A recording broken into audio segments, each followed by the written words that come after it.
En el siguiente video resolveremos el siguiente ejercicio del libro de Fundamentos de Mecánica de Fluidos de Munson. Bueno, el ejercicio nos pide determinar la diferencia de altura h que existe en el manómetro, que se forma a partir de los siguientes fluidos. Bueno, lo que haremos primero es plantear los datos, en los cuales tendremos los siguientes: la densidad del agua, la gravedad específica del mercurio, la gravedad específica de la glicerina y la gravedad específica del aceite y la aceleración de gravedad. Cabe recordar que la densidad, ya sea del mercurio, la glicerina y el aceite, es igual a la gravedad específica del fluido por la densidad estándar, que en este caso es el agua. Bueno, ya con esto podemos armar la ecuación. Entonces, primero vemos que el tanque se encuentra abierto al ambiente, por lo cual la presión que tendríamos allí sería la presión atmosférica.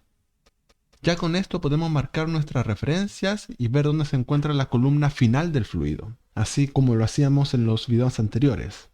Entonces marcamos nuestra línea de referencia y vemos si está debajo o arriba la columna de aceite al final.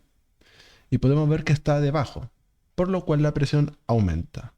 Hacemos lo mismo con la columna de agua, donde marcamos nuestra referencia y vemos si la columna al final está debajo o arriba de la referencia y vemos que también está debajo.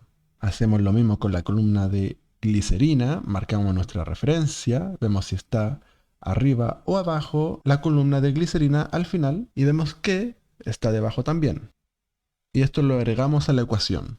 Posteriormente repetimos el proceso con la columna de mercurio, en donde por la ley de Pascal tendríamos que en ambos puntos la presión se mantiene igual en la horizontal. Y vemos ahora si la columna de mercurio al final está debajo de la referencia o arriba de la referencia. En este caso está arriba de la referencia, por lo que la presión disminuiría y esto lo agregamos a la ecuación. Y todo esto se iguala a la presión atmosférica, dado que al final el manómetro está abierto al ambiente, lo que lo igualamos a la presión atmosférica. Ya con esto podemos eliminar la presión atmosférica de la ecuación, ya sea el término llevándolo hacia la izquierda o hacia la derecha, se elimina. Ya con esto podemos expresar la ecuación en términos de densidad y de altura y obtendríamos lo siguiente mostrado en la ecuación 1. Claro, aquí podemos ver una altura H1, H2, H3. Y claro, la altura H que está en esta posición. Y ustedes se podrían preguntar, ¿y esas alturas cuáles son? Bueno, la altura de la densidad del aceite sería esta. La altura H2, que corresponde al agua, sería toda esta altura.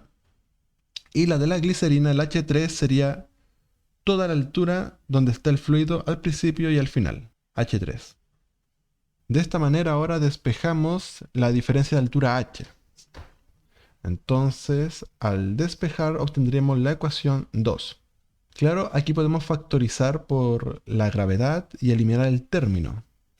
De esta manera tendríamos la siguiente expresión y ya con esto podemos despejar la diferencia de altura que queremos encontrar, obteniendo lo siguiente mostrado en la ecuación 3. Ya con esto obtenemos la altura que nos solicita el problema. Podemos incluso hacer variaciones del problema, pero ya en fin, la ecuación que nos determina esa diferencia de altura es la mostrada en la ecuación 3. Por lo que ahora reemplazaremos los datos del problema en la ecuación 3 y tendríamos que la altura corresponde a 3.21 centímetros. Como se pudo presenciar, el ejercicio no era largo y es muy instructivo también porque nos entregan valores que finalmente no usamos, como lo son los diámetros. Y esto se puede saber porque en la ecuación lo único que requeríamos era la densidad y la altura. Y bien, eso era todo por el ejercicio de hoy. Iré resolviendo más a medida que vaya viendo ejercicios. Y bueno, igual los invito a ver el capítulo 1, que es la introducción de todo este tema y por qué nosotros trazamos esta línea de referencia y vemos si debajo aumenta la presión y arriba disminuye.